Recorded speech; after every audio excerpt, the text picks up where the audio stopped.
Hey guys, it's Saturday night, almost officially Sunday.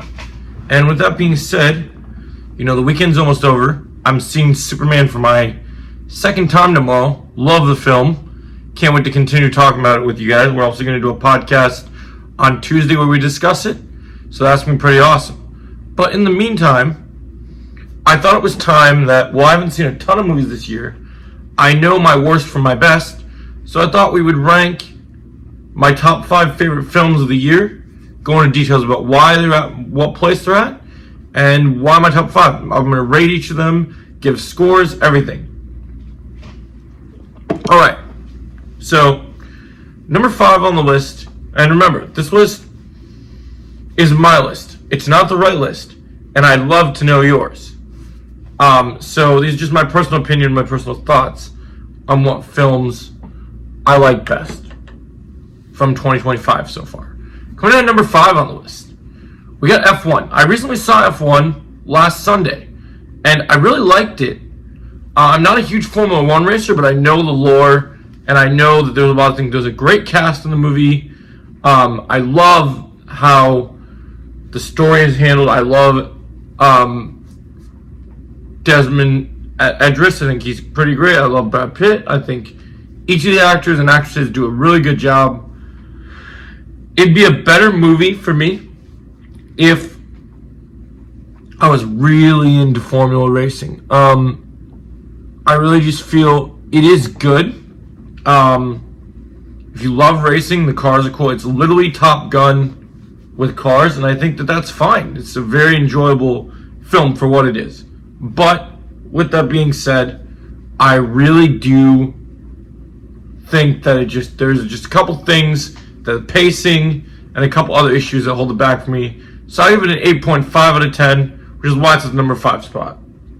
Coming in at number 4 on my list, we have Thunderbolts. Look, we were looking forward to this film from the beginning. We knew Thunderbolts would be good because it just looked like an overall good film. And we knew it was going to be something special because, it was the next Marvel movie. Marvel was kind of done the crapper after Brave New World. But Thunderbolts kind of made everything all worth it, and they were doing a really good job. Yelena's in this film. The whole team dynamics are great. There's only a few real issues I have with it, and that the issues are it doesn't really have a proper villain. The pacing can be a little iffy at times, but it is mostly a pretty solid film. I'm going to give it a 9.1 out of 10. It's a very strong film. Some of the fight scenes are good. I like how the third act is handled. I think there's some pretty cool choices. Coming in at number 3, we got to talk about Ballerina. Look, I love Ballerina. I think it's great to see these John Wick spinoffs. Other than the Continental, that BS was not good. I think that they're really doing some strong stuff here. The storytelling is great. The choreography is amazing. Amadeus Armas does phenomenal work, and I think that she is killing this role. It's great to see Keanu Reeves, and there's some great stuff in this movie. Specifically, the fight choreography, the storytelling.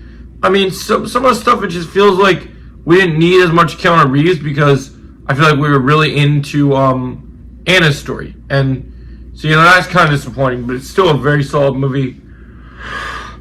I give it a 9.3 out of 10. Very solid movie. Can't complain about it. It's very solid.